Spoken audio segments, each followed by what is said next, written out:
Boogeyman band coming round the bend. Is Boogeyman band.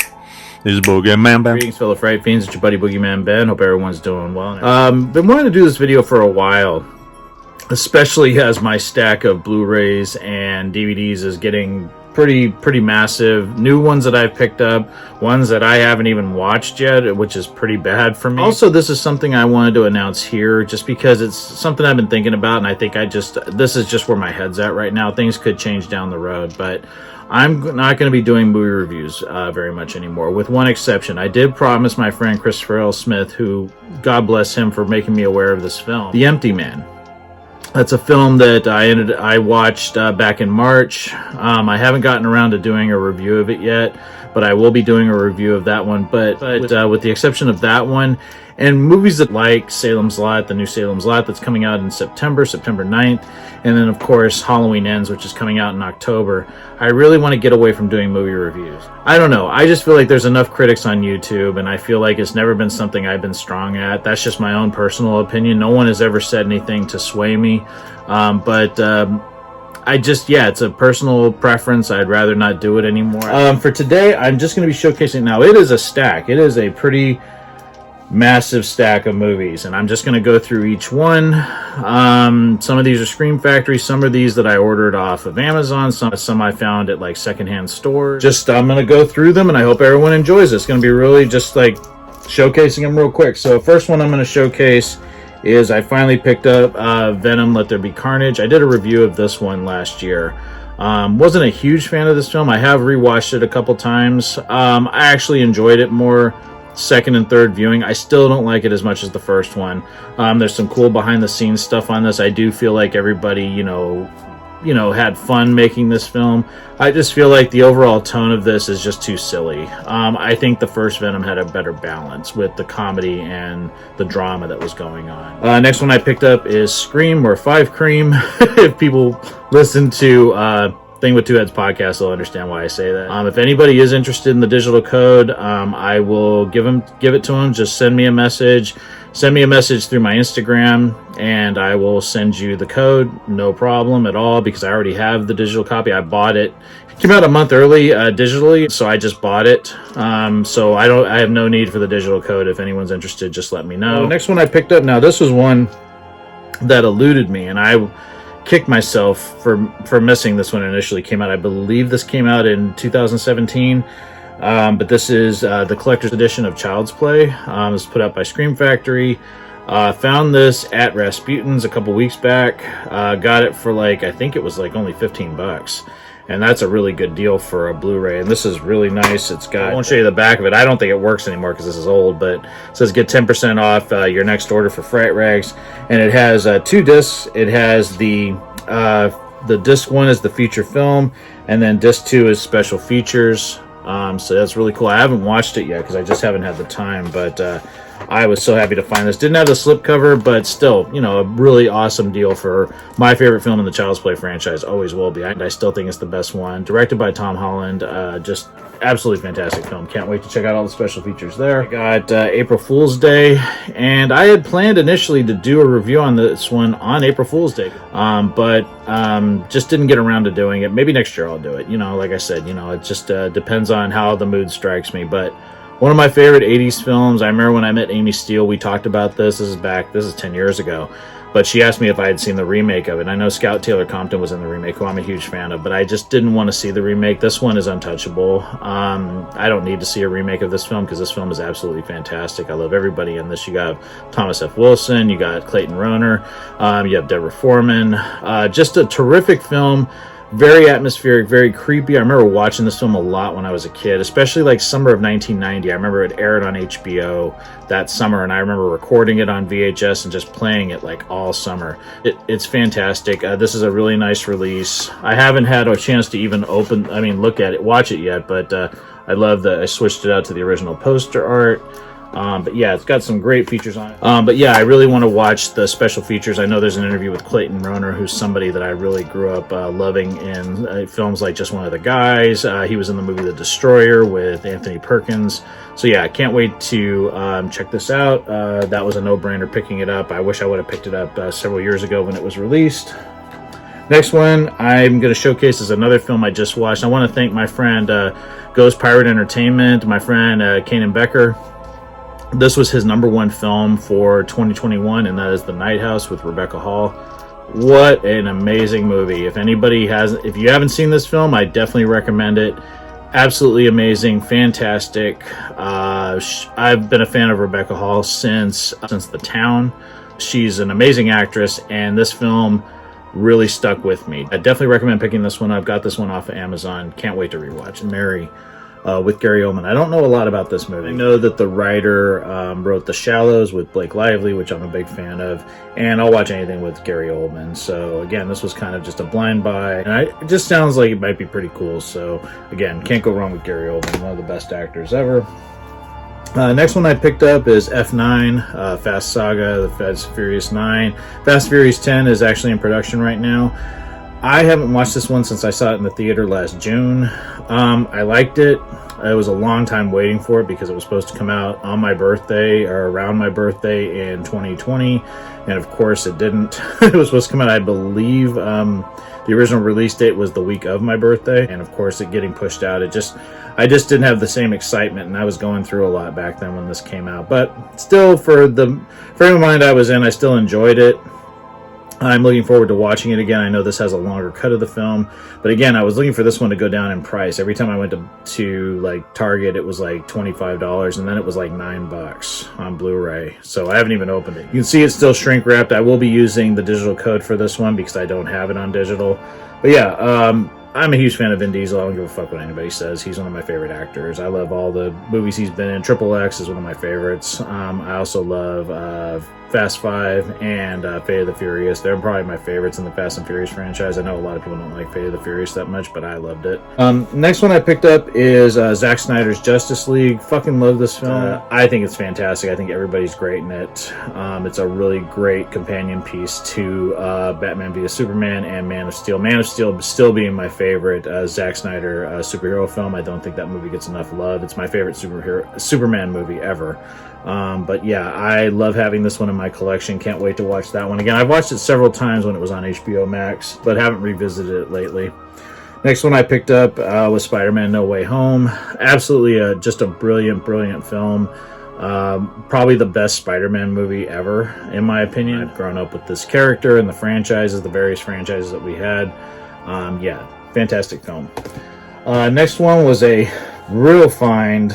It's not the Blu-ray, unfortunately, but I found the collector's edition of Motel Hell at Walmart, of all places, for $7. It was like $7.99, and I don't have this film. I love that Nancy Parsons, who played Ballbricker in the Porky's franchises in this, as well as John Ratzenberger, who everybody knows from Cheers and the Pixar films, like he does Ham, and he did the Yeti's voice, and he's awesome. And the fact that they're in this, and it's such a twisted movie. Love that cover art right there. But yeah, I can't wait to revisit this one. I haven't watched it in a long time. Now, the next few films that I found all of these at a dollar store, and I got each one for $1.25. And these are brand new. They have the slipcase and everything, shrink wrapped. I was in shock. I was going nuts picking these up. So, first one, this one stars a lot of genre greats like Stephen Lang, William Sadler, Fred Williamson, as well as Martin Kove, and that is VFW. I've never seen this film. I've heard a lot about it. I'm a big fan of Stephen Lang and William Sadler especially. But yeah, this one looks like a lot of fun. I don't know a ton about it, but just looks like a cool movie. I've heard of it being compared to like The Expendables because it's older guys taking on younger antagonists. So yeah, really looking forward to watching this one. The next one I got, now I know this is another Shudder exclusive film, and I think I saw like a poster for this. I don't think I ever watched the trailer for it, but that's The Barge People. Looked interesting, and again, can't beat $1.25, so I got The Barge People. I also got The Shed, which I have seen the trailer for. Looked really interesting, and really want to check this one out as well. Again, $1.25 at the dollar store.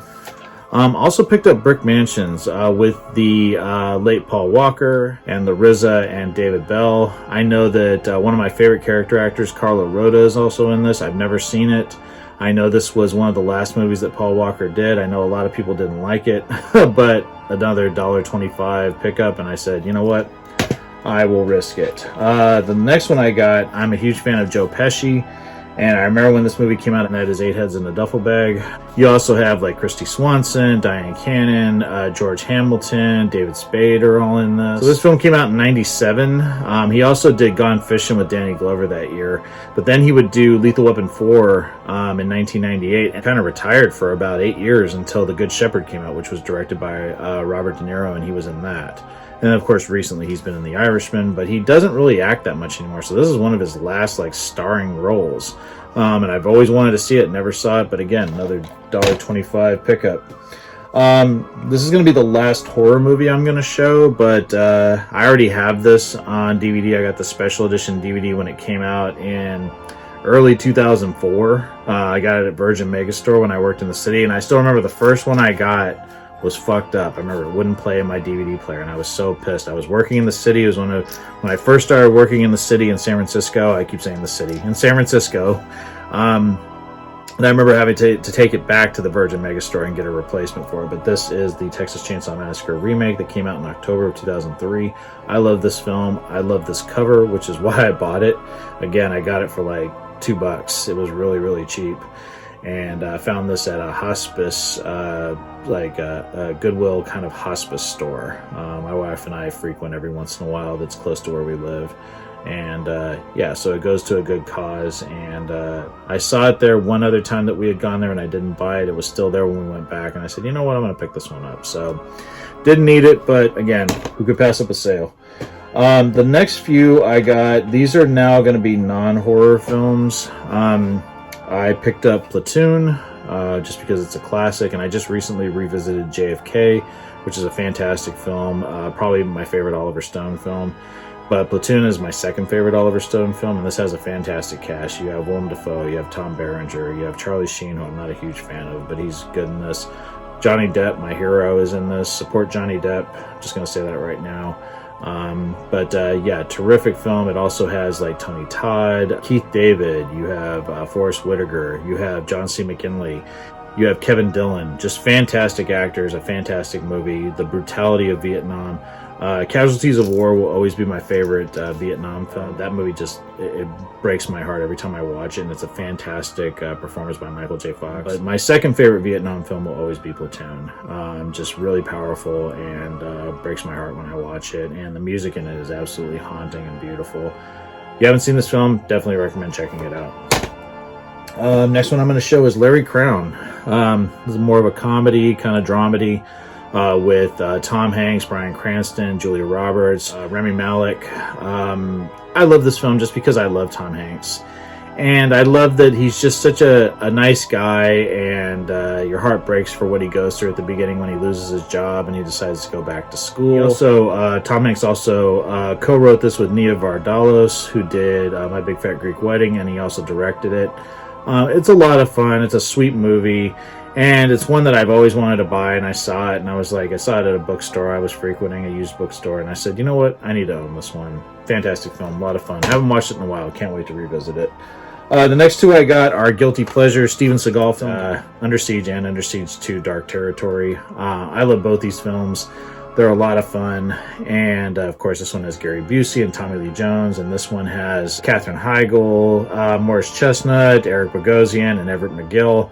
I just have fun with both of these. I love the Casey Ryback character. I wish they would have made a third one. But these are two films that I just absolutely enjoy watching, and I love Steven Seagal's deadpan acting. And then the last two pickups I have on DVD. Now I do have some VHS ones I'm going to show as well. I picked up The Sentinel, which is, this is Michael Douglas, one of my favorite actors. Also stars Kiefer Sutherland and Eva Longoria. And this came out during the 5th season of 24, which is like one of the best seasons of the show. So he was on fire as Jack Bauer. And I haven't seen this movie since I saw it in the movie theater. So found it really cheap, and I was like, yeah, just add it to the collection.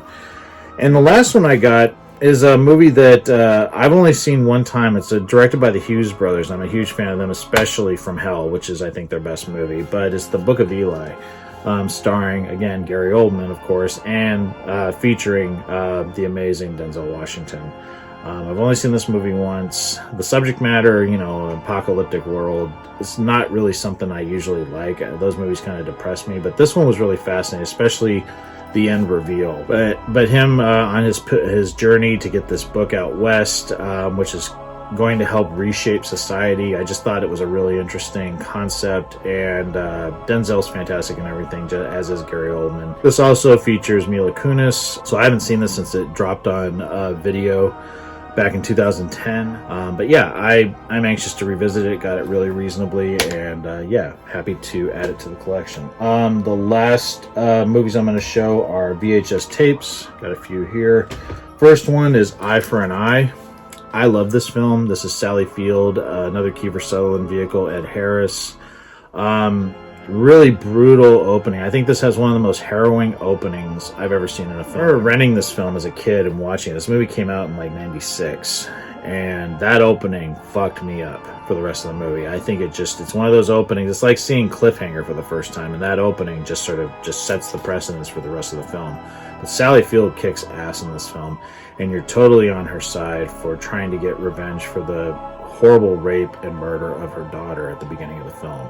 This is a rough movie to watch, but so well acted, and everybody in it's fantastic. Can't recommend it enough. Next one I pick up, I do have this one on DVD, and this is one I saw in the theater with my cousin Jason back in '93, and that it's In the Line of Fire. Wolfgang Peterson directed. This is Clint Eastwood. You also have Dylan McDermott, Rene Russo, Gary Cole, and of course the amazing John Malkovich. Fantastic film. Already have it on DVD, but just thought I'd pick it up. The next one is a movie that I've always wanted to see. I don't own it on any other platform, and that is with Gene Hackman and Ann Archer. It's called Narrow Margin. And this is like a 1990s film that I've never seen, but I saw it and I said, you know, I've always wanted to watch that film. I don't know a ton about it. I know it takes place on a train, but I said, you know what, I'm going to pick this one up, and I can't wait to watch it. So it's another one I got really cheap. Last one I got, and I've only seen this movie once. It stars Goldie Hawn and the late John Hurt, and that is Deceived. And this one came out like right after John Hurt had done Home Alone. So he was on a hot commodity. He had done Big and Home Alone. But it was really interesting seeing him here, where he plays kind of the antagonist of the film. And also seeing Goldie Hawn in a different type of vehicle, where she was primarily known for doing comedies at the time. So yeah, another awesome pickup. Got those all relatively cheap. So like huge stack of movies, like I said. So huge stack of DVDs and Blu-rays, and a little tiny stack of VHS tapes. So thanks everyone for taking the time to watch this. Also, wanted to throw a shout out to my friend Frankie. He runs a site called Barlow's Boutique. I will put a link down below to not only the YouTube channel, but also his Instagram. He's an awesome guy. Huge fan. He loves Salem's Lot just as much as I do, and he does amazing like sculptures and things like that. He's an awesome guy. He has a really cool thing that he does on his Instagram page, where he does like, you know, people's birthdays and things like that, where like it's a celebrity's birthday, and he does like, you know, what movies they've been in. He's a very creative guy. Can't support him enough. Check out his channel, help support him. And yeah, thanks so much for dropping by the Horror Zone channel, checking out all these awesome movies that I've picked up. Let me know if anybody's interested in that digital code for Scream 5. Please reach out to me, and you can do that through Instagram, and let me know that you're interested, and I'll get that code over to you, because I don't need it. So thanks so much again for stopping by. Might be a little quiet for a while, because I'm going to be working on my next on-location video, as well as my review of The Empty Man. Those will probably be dropping in a week. I really want some time to work on getting back to everybody's comments and questions, as well as working on my book and putting those next videos together for you guys. So that'll probably be coming first week of May. Hope everyone's doing well. Thanks so much again for all the support, and I'll talk to you again real soon. Take it easy. Stay scared as always.